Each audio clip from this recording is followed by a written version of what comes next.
बरं, आपला जो बाप्टिझम क्लास आहे त्याला आपण सुरुवात करू. आणि त्याच्या अगोदर आपण लाईव्ह जात आहोत तर थोडंसं साऊंड वगैरे चेक करून घेऊ. आणि आजचा जो आपला क्लास आहे, आपला जो बाप्टिझम क्लास आहे, ओके, तो प्रार्थनापूर्वक आपण सुरू करू. दयाळुदेव बापा, आज आम्ही बाप्तिस्माच्या वर्गाला एकत्र जमलो. आमचं एकत्र जमणं प्रभू तुझ्या गौरवाचं असू दे. आणि आज जो महत्त्वाचा विषय आम्ही शिकणार आहोत किंवा ज्यावर मनन करणार आहोत तो आम्हा सगळ्यांसाठी आशीर्वादाचा असा कर. शिकवत असताना मला व शिकत असताना लेकरांना लिहिण्या वाचण्यास तुझी कृपा दे. मला हे शिकवण्यासाठी शिकण्यासाठी दे बापा तुझी कृपा पुरेव. येशूच्या नावाने मागतो तो ऐक. आमेन. बरं, आज तुमच्या नोटबुकमध्ये तुम्ही लिहून घ्या. Today's topic is church. आजचा आपला विषय आहे चर्च. आजचा आपला विषय आहे church. Today's our topic is church. Today's our topic is church. तर चर्च सांगितल्यानंतर तुम्हाला काय वाटतं? चर्च म्हणजे काय?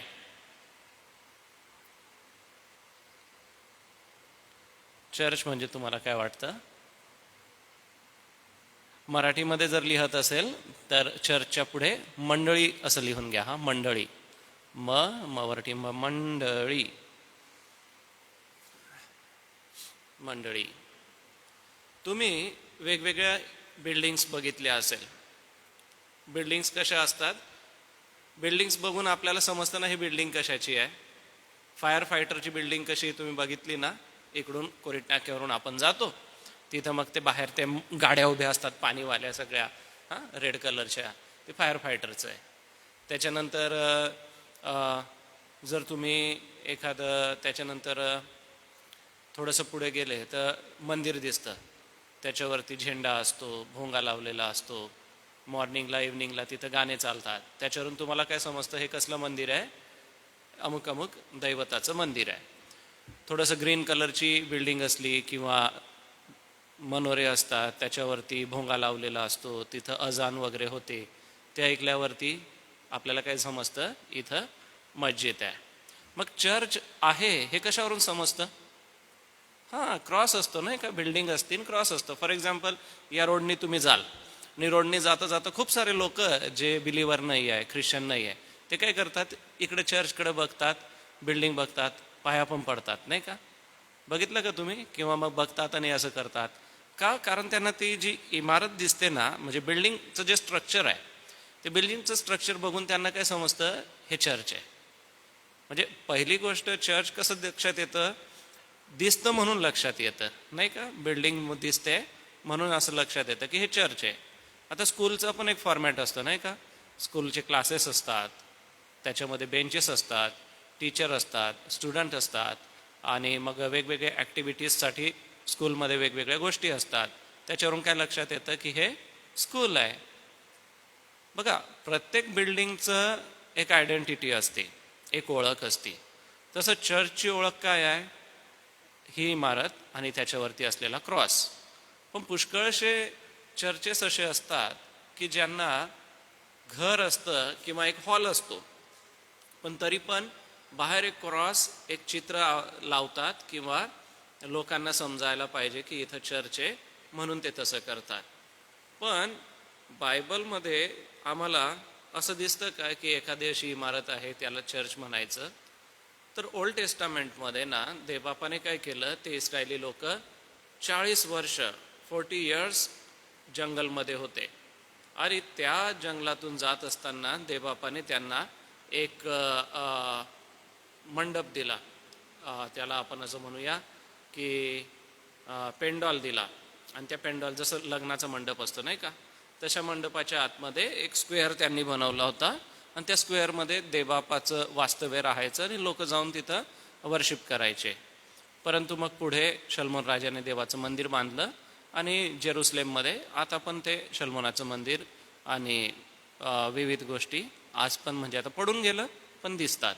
सांगायचं तात्पर्य हे की प्रत्येक आयडेंटिटी बिल्डिंगची असते. तसं चर्च सांगितल्यानंतर आपल्याला अशी इमारत दिसती, त्याच्यामध्ये चेअर दिसतात, पाळक येतात, लोक येतात, तिथं प्रार्थना करतात, वर्शिप करतात.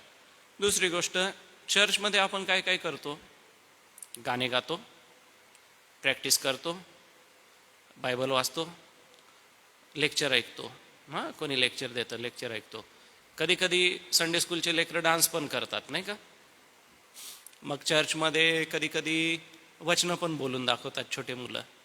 मग चर्चमध्ये कधी कधी काय होतं, फॉर एक्झाम्पल माझा ॲक्सिडेंट झाला, पण देवबापाने मला वाचवलं, आणि मग मी काय करतो, संडेला सांगतो की हां, देवबापाने मला वाचवलं, मला माझी साक्ष सांगायची आहे, मला माझी टेस्टमनी सांगायची. ह्या गोष्टी आपण काय करतो, चर्चमध्ये येतो आणि चर्चमध्ये आपण त्या सांगत असतो. तर चर्च हे कधी कधी काय होऊन जातं, एक गॅदरिंगचं ठिकाण होऊन जातं, एकत्र यायचं ठिकाण होतं. पुष्कळ वेळेला चर्चेसमध्ये चहा पाणी, जेवण करणे, कार्यक्रम करणे, ह्या गोष्टी होतात. परंतु चर्च ॲक्च्युअल त्याच्यासाठी नाही आहे, त्याच्यासाठी कम्युनिटी हॉल आहेत. चर्च कशासाठी आहे की तिथं तुम्ही यायचं आणि देवबापाची वर्शिप करायची. ज्या वेळेला तुम्ही देवबापाची वर्शिप करायला चर्चमध्ये येतात, तर त्याला ॲक्च्युअल ते चर्च आहे. म्हणजे चर्चमध्ये ह्या बाकीच्या ॲक्टिव्हिटी व्हायला नाही पाहिजे का? तर व्हायला पाहिजे, पण डेली नको.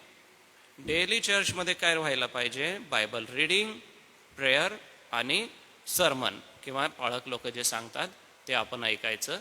ते बसा, या.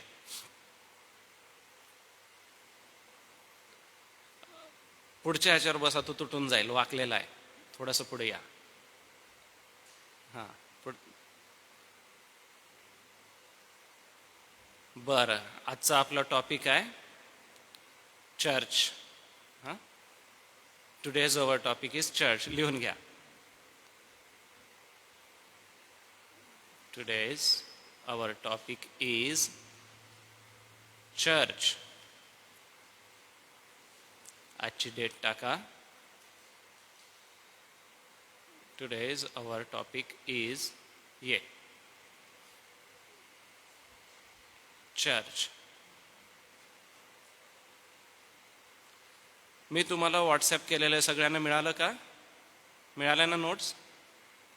तुम्ही आठवणीने त्याचे झेरॉक्स काढायचे. हां, आता गेल्याबरोबर आज क्लास संपल्यानंतर तुम्हाला होमवर्क आहे. जाता जाता तुम्हाला हे झेरॉक्स काढायचेच आहे, मी जे तुम्हाला दिले ते. Today's our topic is church. CHURCH. मंडळीत म्हणजे मराठीमध्ये मंडळी. तर आता तुम्ही मला सांगा, चर्च म्हणजे काय? इमारत बघून आपण चर्च सांगतो ना. फॉर एक्झाम्पल आता आपल्या तिकडं संध्याकाळी भोंगा लावून गाणे चालू होतात, सकाळी गाणे चालू होतात, लोक तिथं एक पेंडॉल टाकतात, पताके आणि फ्लॅग लावतात. मग त्याच्यावरून आपल्याला काय समजतं, हे काय काय आहे? ते मंदिर आहे, नाही का? मग इकडं थोडंसं तुम्ही जाल तर ग्रीन कलरची किंवा व्हाईट कलरची बिल्डिंग दिसते, त्याच्यावरती मोठा भोंगा दिसतो. ते बघून तुम्ही काय सांगता, हे काय आहे? मस्जिद आहे, नाही का? बरं, लक्ष आहे ना माझ्याकडे? इमारत बघून तुम्ही काय सांगतात की हे काय आहे? मंदिर आहे, मस्जिद आहे. आता तुम्ही इकडून जाल, ब्रिजच्या खाली काय आहे? जैन मंदिर आहे. पण त्यांचं स्ट्रक्चर कसं आहे? राजस्थानी आहे. आपल्यासारख्या इमारती आहेत का त्यांच्या? बरं, विटा आहे का तिथं? विटा नाही आहे, पूर्ण स्टोन आहे. पूर्ण स्टोनमध्ये बनवलेलं आहे त्यांनी. आपण तर ह्या विटांनी बनवलेलं आहे. बघा, प्रत्येक इमारत बघून आपण काय सांगतो? त्या त्या कम्युनिटीचं ते वर्शिप करायचं प्लेस आहे. ती कम्युनिटी तिथं जाती आणि वर्शिप करते. बरं, चर्चमध्ये तुम्ही काय काय करतात?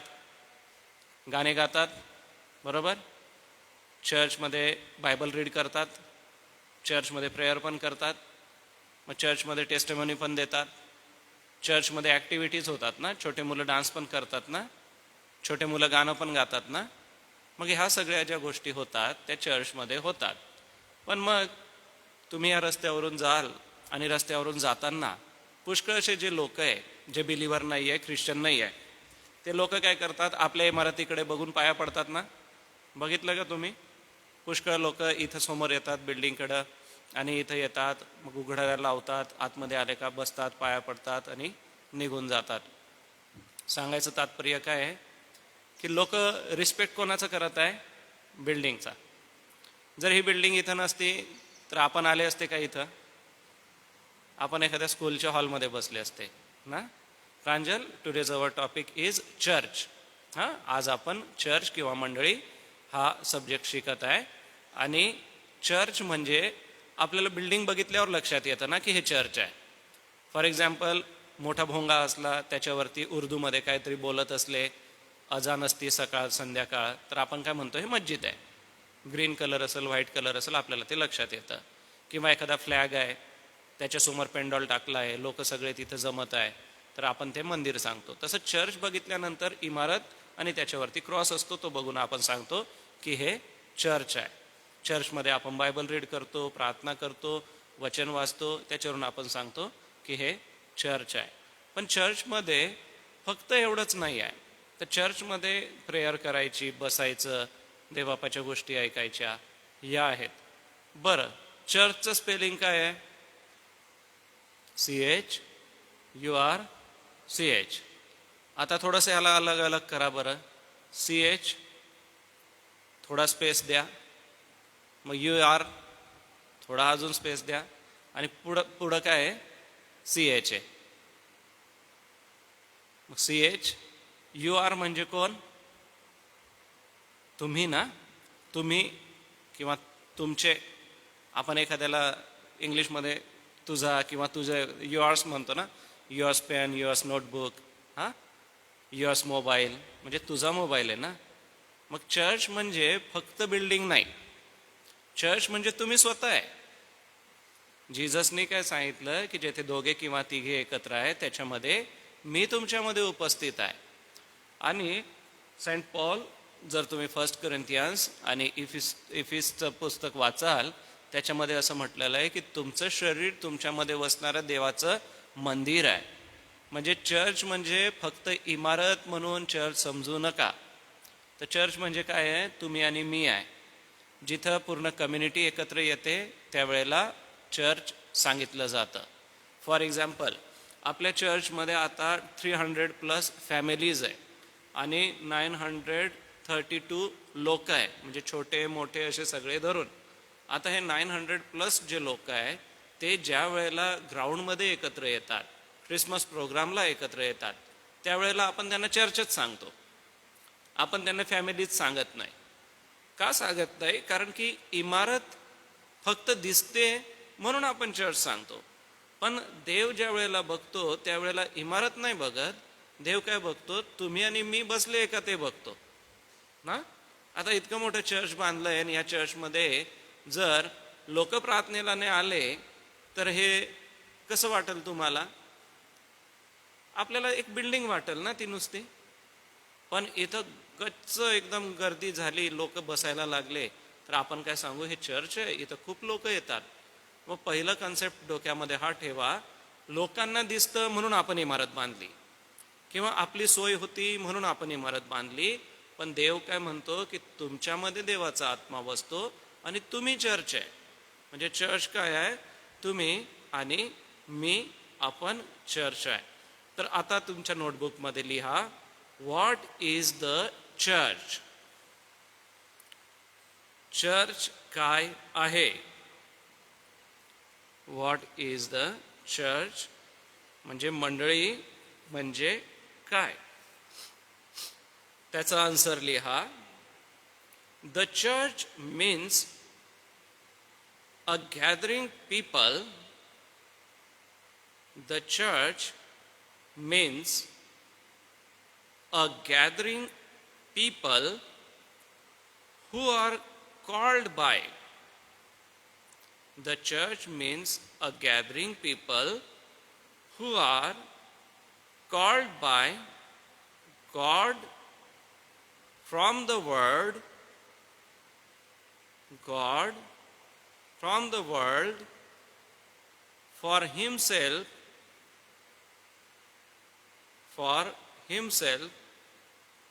to be his own people, to be his on people. म्हणजे काय की देवाने जगातून लोक निवडून घेतले त्याचे होण्यासाठी. ह्या जगातून देवाने त्याचं होण्यासाठी लोक निवडून घेतले आणि ते निवडलेले लोक ज्या ठिकाणी एकत्र येतात त्याला चर्च म्हणतात. म्हणजे चर्च म्हणजे काय की देवाने लोकांना निवडलं.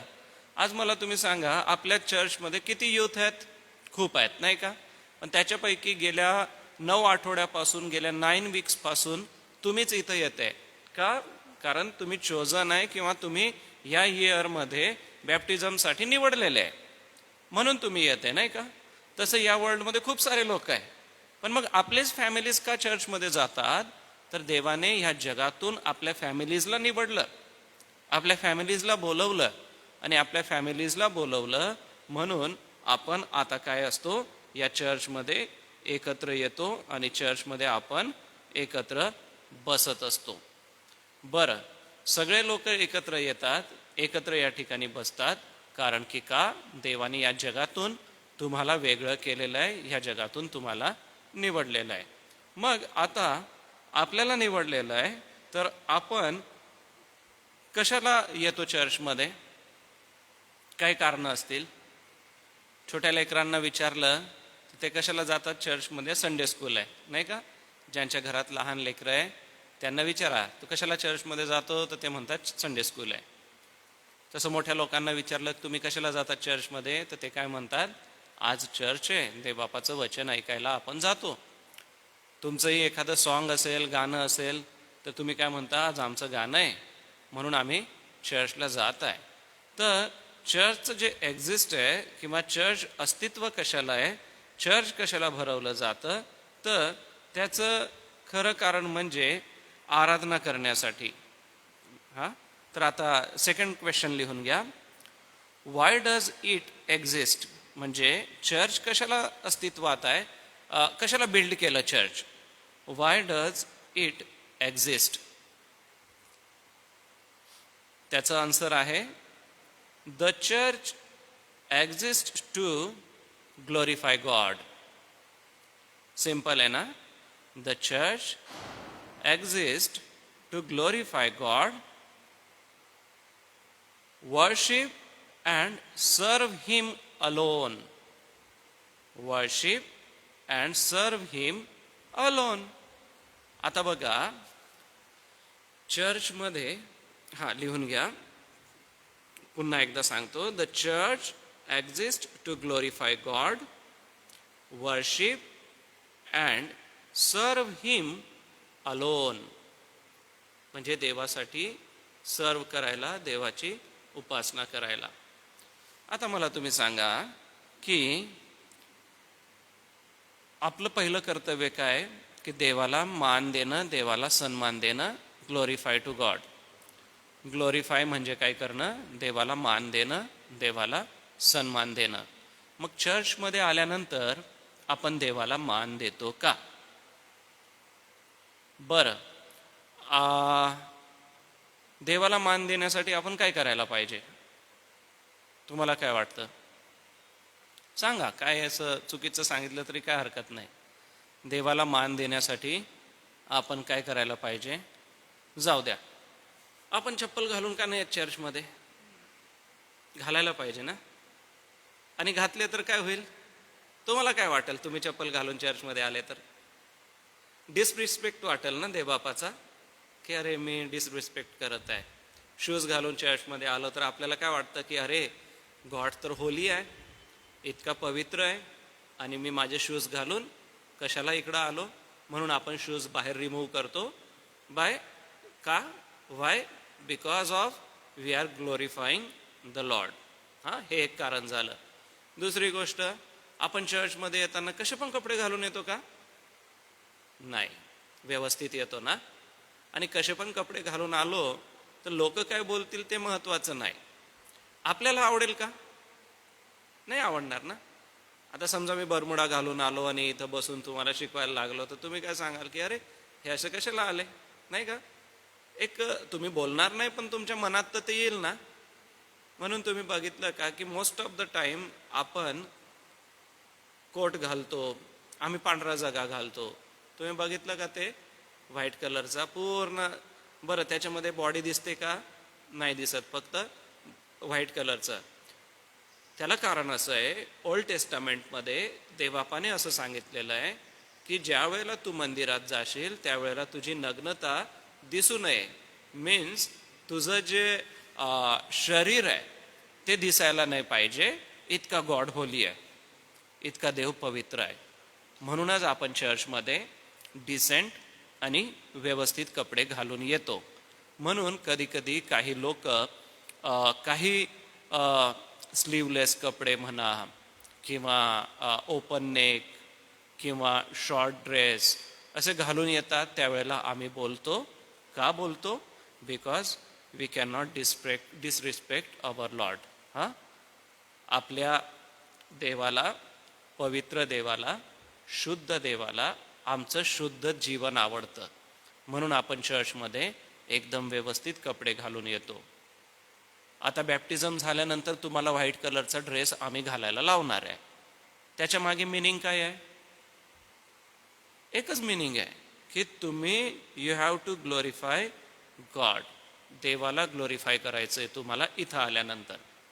कारण की तो तुमच्या लाईफमधला पहिला प्रभुभोजन विधी राहील. तुमच्या लाईफमध्ये सगळ्यात मोठी आणि महत्त्वाची गोष्ट ती राहील. त्याच्यासाठी आम्ही तुम्हाला ते सांगतो. आणि नसेल तर तुम्ही तसंही सांगा की आम्हाला अडचण आहे, आपण काहीतरी व्यवस्था करू. पण सांगायचं महत्त्व काय की तुमच्या बोलण्यातून, तुमच्या बिहेवियरमधून, तुमच्या राहणीमानातून, तुमच्या कोणत्याही गोष्टीतून आपल्या देवाला ग्लोरिफाय केल्याचं कमी करू नका. ज्या वेळेला तुम्ही चर्चमध्ये येतात तर त्यावेळेला देवबापाचे गाणे गातो नाही का आपण आपलं सॉन्ग बुक आणतो, आपण आपलं बायबल आणतो आणि काही लिहायचं असेल तर आपण नोट्स काढतो, आपण लिहून घेतो. त्याच्याने काय होतं? ग्लोरिफाय. सगळ्यात बघा, प्रत्येक ठिकाणी कोणती पण मीटिंग असो, मग ती मेळा असो, कोणत्याही चर्चला जा तुम्ही, सगळ्यात पहिले वर्शिप सॉन्ग कशाला गातात? तुम्ही विचार केला का? पहिला जो हाफ आवर आहे तो गाणेच का गातात? दुसऱ्या गोष्टी का नाही करत? पहिलेच साम रिडिंग का नाही करत? पहिलेच मध्यस्थीची प्रार्थना का नाही करत? आल्या आल्या वर्गणी का नाही घेऊन घेत? कशाला करतात? काय वाटतं तुम्हाला? एकच रिझन आहे, पहिले देवाला ग्लोरिफाय करायचं. म्हणजे त्याला ग्लोरिफाय करण्यासाठी आपल्याला गाणं गावं लागेल. आणि हे जे सॉन्ग बुक आहे किंवा आपलं क्वायर आहे, तरुण संघ आहे, महिला मंडळ आहे, हे गाणं गातात. एकच आहे, म्हणजे आपल्या देवाला सन्मान द्यायचा, ग्लोरिफाय करायचं. पुढं काय करायचं आहे? आपल्याला त्याची वर्शिप करायची आहे. चर्च कशासाठी आहे? देवाची वर्शिप करायला. मग खूप सारे लोक काय सांगतात, आम्ही घरी पण वर्शिप करू शकतो, आम्ही चर्चला जात नाही. पण मला तुम्ही सांगा, घरी आपण सगळेच कामं करतो नाही का? घरी आपण झोपतो, घरी आपण जेवण करतो, घरी आपण आपले फ्रेंड्स आल्यानंतर त्यांच्या संगती उठतो, बसतो. मग त्या ठिकाणी आपण वर्शिप करू शकाल का? अडचण येईल नाही का? आता जर इथं आपण गिटार वाजवू शकतो, कीबोर्ड वाजवू शकतो, टाळ्या वाजवू शकतो, गाणं गाऊ शकतो, तुम्ही असं कराल तर आजूबाजूचे काय सांगतील? अरे चर्चमध्ये जा, असंच म्हणतील ना. अरे चर्चमध्ये जाऊन वाजव, असंच म्हणतील ना. चर्चमध्ये जाऊन गाणं गा. ह्याला कारण काय आहे की त्या त्या प्लेसचं ते महत्त्व आहे. मग आपल्याला चर्चमध्ये सगळ्यात पहिले तर ग्लोरिफाय करायचं आहे. दुसरं म्हणजे आपल्याला आपल्या लॉर्डची वर्शिप करायचं आहे. आणि तिसरी गोष्ट महत्त्वाची आहे, we have to serve our Lord. देवाची सेवा करायची आहे. मग देवाला सर्व कसं करतात? फॉर एक्झाम्पल, तुम्ही हॉटेलला जेवायला जातात. हॉटेलला जेवायला गेल्यानंतर वेटर येतो, तो तुम्हाला देतो, तो सर्व करतो ना. नान तुमच्या ताटामध्ये प्लेटमध्ये ठेवतो किंवा मग करी वगैरे असेल ती आणतो, तुमच्या प्लेटमध्ये ठेवतो. मग तो काय करतो? तुम्हाला सर्व करतो आणि तुम्ही त्याला थँक्यू म्हणतात, तो तुम्हाला थँक्यू म्हणतो. कधी कधी आपण काय म्हणतो, ठेवून दे, आम्ही सर्व करून घेऊ. मग त्याला त्याचं पेमेंट मिळत आहे सर्व करायचं, पण तो असाच येऊन असं टाकून देतो का? नाही, तो एकदम रिस्पेक्टने उभा राहतो, असा व्यवस्थित उभा राहील. बरं, त्याचे कपडे कसे राहतात? व्यवस्थित कपडे राहतात. कधी कधी ग्लोव्ज असतात हातामध्ये, नाही का? आणि वाढताना पण ते स्पून असा व्यवस्थित पकडतात आणि असं वाढतात. हात लावतात का जेवणाला? नाही. का नाही लावत? जर हात लावला तर आपण काय म्हणू, अरे तू खराब करून दिला, आम्ही कसं काय खाऊ? मग तो जर इतकं सर्व करायसाठी, म्हणजे आपल्याला खाऊ घालायसाठी, सर्व करायसाठी तो एवढं करतो, तर आपला देव आहे, तर आपल्या देवाला सर्व करायला तुम्हाला आणि मला कसं राहावं लागेल?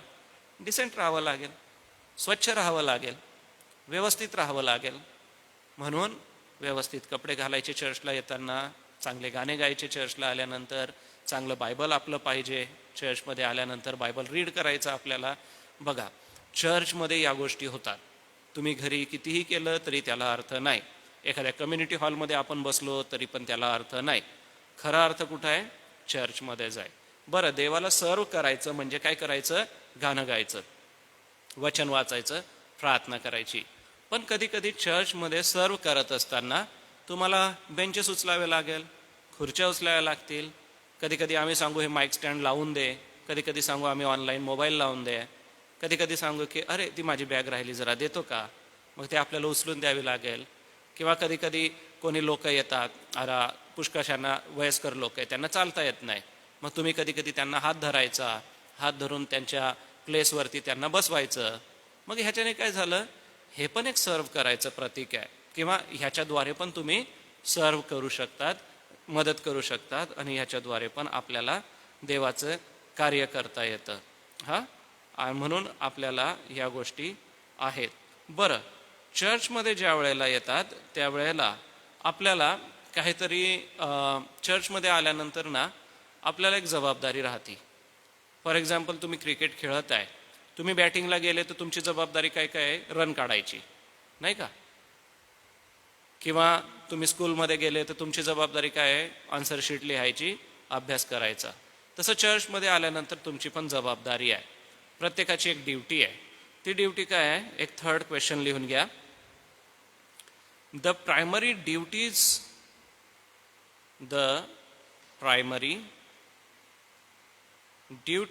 And rights of a the primary duties and rights of a responsible member. त्याचा आन्सर लिहा. For the book of acts, for the book of acts of the apostles 2:42. It's fourfold. म्हणजे बुक ऑफ ॲक्ट्समध्ये, म्हणजे प्रेषितांची कृत्य या पुस्तकात 2 अध्यायाच्या 42व्या वचनात 4 duties दिलेल्या आहे. त्याच्यामध्ये पहिलं आहे अपॉस्टोलिक डॉक्ट्रिन्स. लिहा, अपॉस्टोलिक डॉक्ट्रिन्स.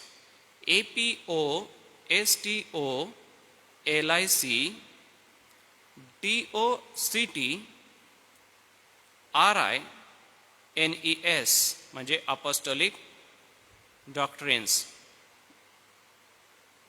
त्याच्या पुढे मराठीमध्ये तुम्हाला लिहायचं तर लिहून घ्या, प्रेषितांचं शिक्षण.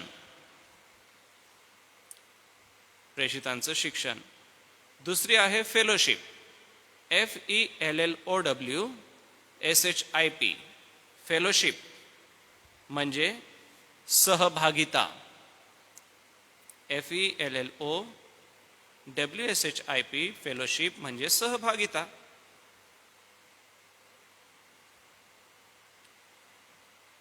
पुढे लिहा, पार्ट टेकिंग द लॉर्ड सपर.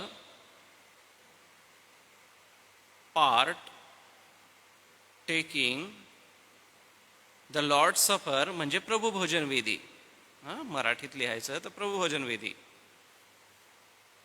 And prayer are the primary duties and rights, and prayer are the primary duties and rights. शेवटी काय? प्रार्थना करणे. and the primary duties and rights. आता बघा, 4 गोष्टी आहे. शिक्षण आहे, फेलोशिप आहे म्हणजे सहभागिता आहे, प्रभुभोजन विधी आहे आणि प्रार्थना आहे. या 4 गोष्टी तुम्हाला लाईफमध्ये करायच्याच आहे. याला तुम्हाला एक्सक्यूज नाही आहे. काय करायचं आहे? शिक्षण म्हणजे जे बायबलमध्ये सांगितलं आहे ते तुम्हाला शिकावं लागेल. सहभागिता म्हणजे फेलोशिप, तुम्हाला चर्चमध्ये लोकांसंगती फेलोशिप ठेवावीच लागेल. तुम्हाला प्रभुभोजन विधी घ्यावाच लागेल आणि तुम्हाला प्रार्थना करावीच लागेल. या 4 गोष्टी प्रत्येकाला करायच्या आहे. त्याच्यामध्ये तुम्हाला एक्सक्यूज नाही, तुम्हाला ते करावंच लागेल. याच्यामधून आपल्याला पळवाट नाही आहे. मग सगळ्यांच्या समोर तर आपल्याला प्रार्थना करायला जर जमत नसेल, भीती वाटत असेल, एकट्यामध्ये प्रार्थना करा. प्रभुभोजन विधी आम्ही तुम्हाला मौंदी गुरुवारी सांगणार आहे की कसं घ्यायचं प्रभुभोजन विधी. त्याच्यानंतर तुम्हाला सहभागिता म्हणजे काय? फॉर एक्झाम्पल, जर मी सांगितलं की उद्या चर्चची मीटिंग आहे तर तुम्हाला उद्या मीटिंगला यावं लागेल. असं नाही आहे की अरे आज संडे, आज माझं खूप अंग दुखत आहे, जाऊ दे मी आज चर्चला नाही जात. असं नाही करायचं बाळांनो. तुम्हाला चर्चला यावंच लागेल. 1 hour 2 hours 2 hours नंतर पूर्ण दिवस तुमचा आहे, नाही का? पूर्ण दिवस तुम्ही मग खेळायला जाऊ शकतात, तुम्ही तुमचा टाईम स्पेंड करू शकतात, तुमचं मूवी बघू शकतात, तुमचं बुक्स वाचू शकतात, तुम्हाला वाटेल ते करू शकतात. पण पहिले 2 hours संडेला आपल्याला चर्चमध्ये जायचंच आहे. तुम्ही ज्यावेळेला मोठे होऊन जाल, जॉबला जाल, मोठ्या ठिकाणी कामाला जाल, तुम्हाला मिळणार नाही वेळ, पण तुम्हाला वेळ काढावा लागेल. आता जे गल्फ कंट्रीजमध्ये ख्रिश्चन लोक आहे ते फ्रायडेला चर्चला जातात, कारण फ्रायडे त्यांच्याकडे चर्च असतं, संडेला नसतं. इराण, इराक, अफगाणिस्तान, सौदी, मग दुबई या ठिकाणी जे चर्चला जे ख्रिश्चन लोक आहे ते फ्रायडेला चर्चला जातात, संडेला रेग्युलर त्यांच्या ड्युटीला जातात. तसं तुम्हाला काय करायचं आहे? चर्चला जायचंच आहे. तुमच्या ज्या ड्युटीज आहे त्या तुमच्या चर्चच्या ड्युटीज तुम्हाला करायच्याच आहे.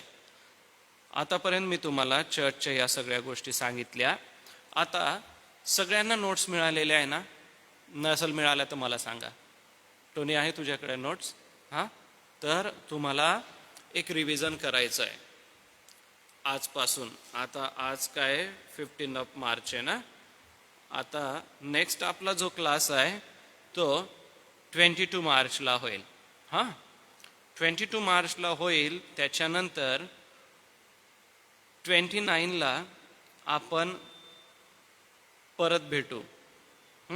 याला 29ला पण बघा, 22ला तर तुम्हाला यायचंच आहे. म्हणजे नेक्स्ट जो संडे येईल त्या नेक्स्ट संडे 22चा येईल आणि त्या संडेला आपण डिसायपलशिप हा चॅप्टर शिकू. आणि डिसायपलशिप झाल्यानंतर 29ला झावळ्याचा रविवार आहे, प्रभात फेरी काढतो नाही का आपण, तो संडे. आणि तो संडे झाल्यानंतर आपल्याला 30 तारखेला मंडे, 31 तारखेला ट्यूजडे आणि 1 तारखेला वेनसडे, 2 तारखेला थर्सडे.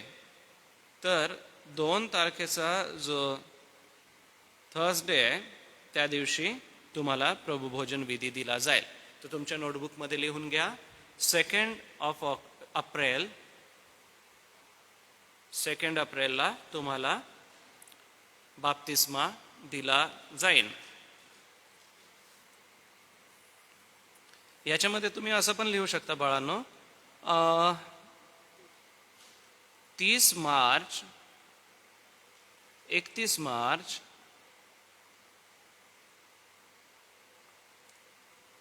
30 आणि 31 मार्च जे आहे तिथं मॉर्निंगला तुमची एक्झाम चर्चमध्ये होईल सकाळी 10 वाजता.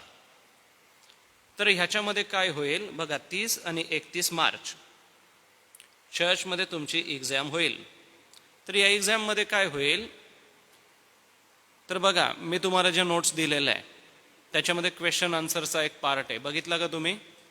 रीड केला का तो तुम्ही रीड करा. आणि पुन्हा सांगतोय, आता चर्चमधून गेल्याबरोबर तुम्ही ह्याची झेरॉक्स करा. कारण मी 9 वीक्सपासून तुम्हाला सांगत आहे, माझ्याकडे फक्त एकाच जणाकडे झेरॉक्स दिसत आहे, बाकी तुम्ही कोणीच ते झेरॉक्स आणलेले नाही आहे. तर त्याच्यामुळे तुम्ही आता चर्च सुटल्याबरोबर ह्याची झेरॉक्स तुम्ही काढूनच घ्यायची आहे.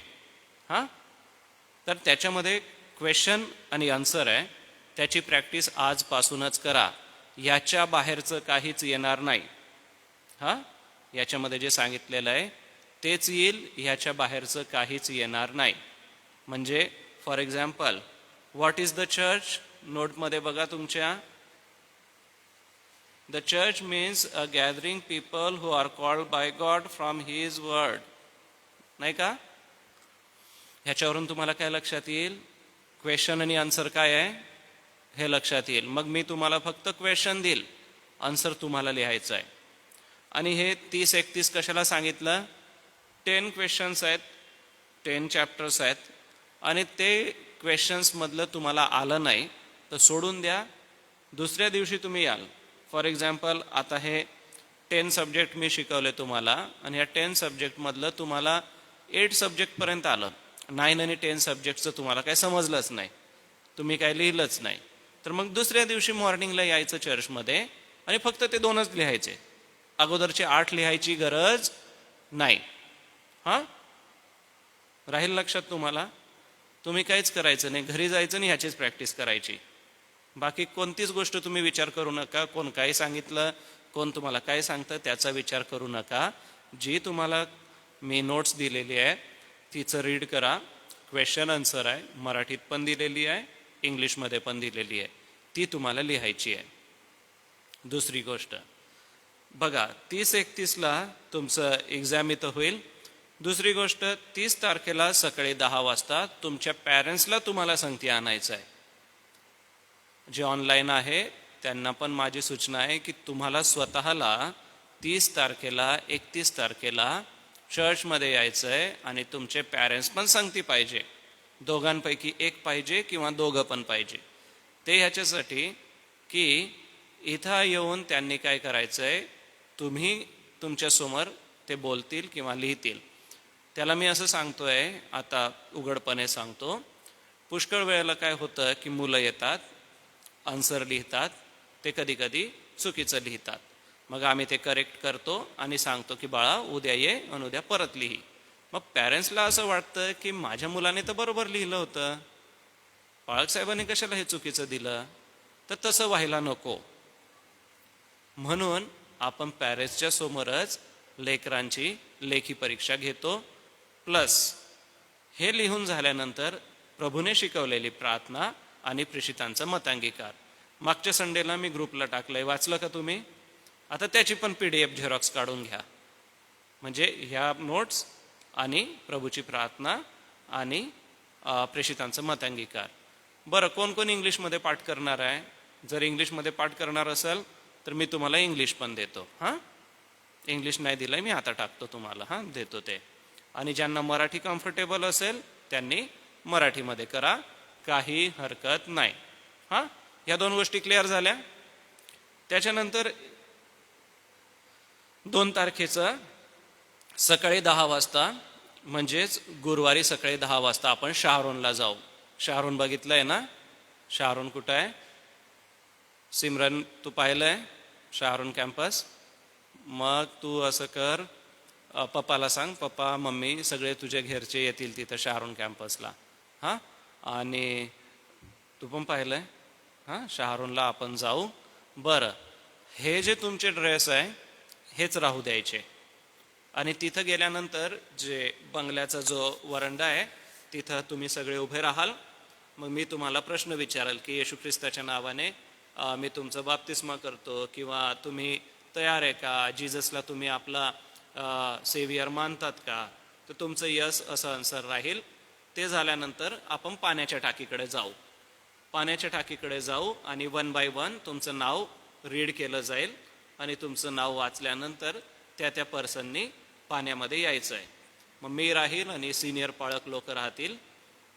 बरं, तिथं येताना तुम्हाला एक बेडशीट, एक टॉवेल, तुमचा कंगवा, कोंब तुम्हाला संगती घ्यावा लागेल आणि आंघोळीचे कपडे आणि सोबतच तुम्हाला व्हाईट कलरचा ड्रेस संगती घ्यावा लागेल. पाण्यात उतरताना हाच ड्रेस राहू द्यायचा. पाण्यात उतरताना हाच ड्रेस राहू द्यायचा. पाण्यात याल. बरं, पाण्याची भीती कोणाकोणाला वाटते? ओके, काय हरकत नाही. आपण तुमच्यासाठी थोडंसं वेगळ्या पद्धतीने करू. काय हरकत नाही. तर काय करायचं, पाण्यात उतरू आणि मग असं हे करून आम्ही तुम्हाला खाली बुडवू. थोडा वेळ नाक बंद करायचं. पाण्यात बुडून अगदी 5 to 10 सेकंड्समध्ये तुम्हाला लगेच पाण्यातून बाहेर काढू. बाहेर काढल्यानंतर गर्ल्ससाठी सेपरेट वॉशरूम आहे आणि बॉईजसाठी सेपरेट आहे. तर तिथून तुम्ही जायचं, तिथं फ्रेश व्हायचं आणि फ्रेश झाल्यानंतर परत त्या चर्चच्या वरंड्यावरती यायचं, बंगल्याच्या वरंड्यावर. मग तिथं आल्यानंतर तुम्ही त्यावेळेला व्हाईट कलरचा ड्रेस घालायचा. White pant, white shirt. तुम्ही पण व्हाईट कुर्ता घातला तर चांगलंच होईल. ते ह्याच्यासाठी की आम्हाला सगळ्यांना समजेल की ह्यांचा बाप्तिस्मा झालाय. त्याच्यामध्ये एखाद्याचं ऑड दिसलं ना, मग सगळ्यांचं लक्ष त्याच्याकडे जातं. म्हणून तसं नका करू. आणि तुमचा बाप्तिस्मा दररोज होणार आहे का? लाईफमध्ये एकचदा होतो. त्याच्यामुळे चांगलं प्रिपरेशन करा आणि चांगलं तिथं व्हाईट कलरचा ड्रेस घालायसाठी तयार राहा. मग तिथं झाल्यानंतर आपण तिथं छोटीशी प्रेयर करू, तुम्हाला दे बापाचा आशीर्वाद देऊ. मग सगळे लोक तुम्हाला भेटतील आणि आपण तिथं मग थोडंसं स्नॅक्स वगैरे आणि चहा वगैरे आपण तिथं पिऊ. झालं, 11 वाजेपर्यंत संपून जाईल. मग इव्हनिंगला 7 वाजता आपण चर्चमध्ये प्रेयर मीटिंग ठेवू इथं. मग इथं आल्यानंतर तुम्ही तुमच्या प्लेसवर बसायचं, पण इथं येताना परत व्हाईट ड्रेसच घालून यायचा. जो तुम्ही मॉर्निंगला घालाल ना, तोच व्हाईट ड्रेस तुम्ही घालून यायचा. आणि इथं आल्यानंतर मग मी तुम्हाला, म्हणजे आपलं पूर्ण चर्च होईल, लेक्चर होईल, सगळं होईल. मग मी तुम्हाला पुढं बोलवल आणि 1 by 1 तुम्हाला इथं जे पंच लोक उभे राहतील, मग तुम्ही त्यांना शेक हँड करायचा. ते तुम्हाला बायबल आणि सॉन्ग बुक देतील, ते तुम्ही घ्यायचं, आपल्या जागेवर जाऊन बसायचं. त्याच्यानंतर प्रभुभोजन विधी सुरू होईल आणि प्रभुभोजन विधी सुरू होईल त्याच्यानंतर आपण भाकर देऊ, प्याला देऊ आणि मग तो तुम्ही घ्यायचा आहे. तर एवढं आहे का याच्यात काय अडचण? याच्यात अडचण एकच आहे, प्रभूची प्रार्थना आणि प्रेषितांचा मतांगीकार पाठ नसेल तर तो पाठ करून घ्या. आणि जर इंग्लिशमध्ये पाहिजे तर मी आता तो टाकूनच देणार आहे, तुम्हाला तो पाठवतोय. तर तुम्ही काय करायचं, त्याची झेरॉक्स काढा.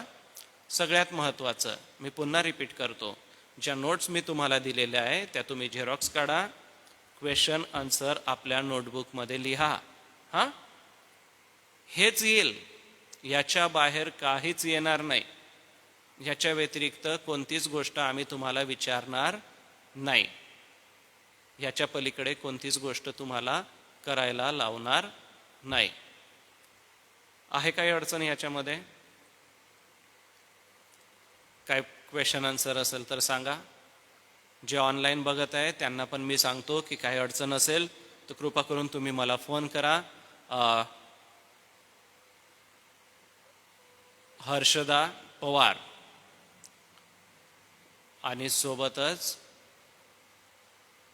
यशया मोजेस.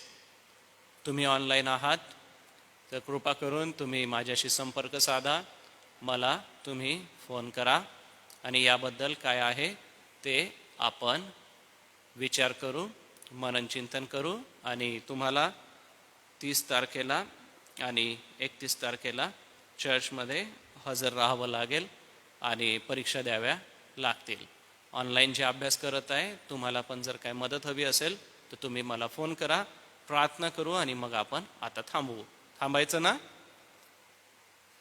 दे बापा, आम्ही आभार मानतो बाप्तिस्म्याचा वर्ग तू आमच्यासाठी आशीर्वादाचा केला. चर्च मंडळी काय आहे हे लेकरांना समजण्यासाठी आपली कृपा पुरवलीस. उपकार मानतो, तुझी कृपा आमच्यावर असू दे आणि या क्लासेसच्या द्वारे तुझा गौरव होऊ दे. प्रार्थना येशू ख्रिस्ताच्या नावाने केली म्हणून तू ऐक. आमेन. जे ऑनलाईन आहेत तुमच्यासाठी मी क्लास थांबवतो आणि जी लेकरं इथं आहेत 5 मिनिटं तुम्ही बसा.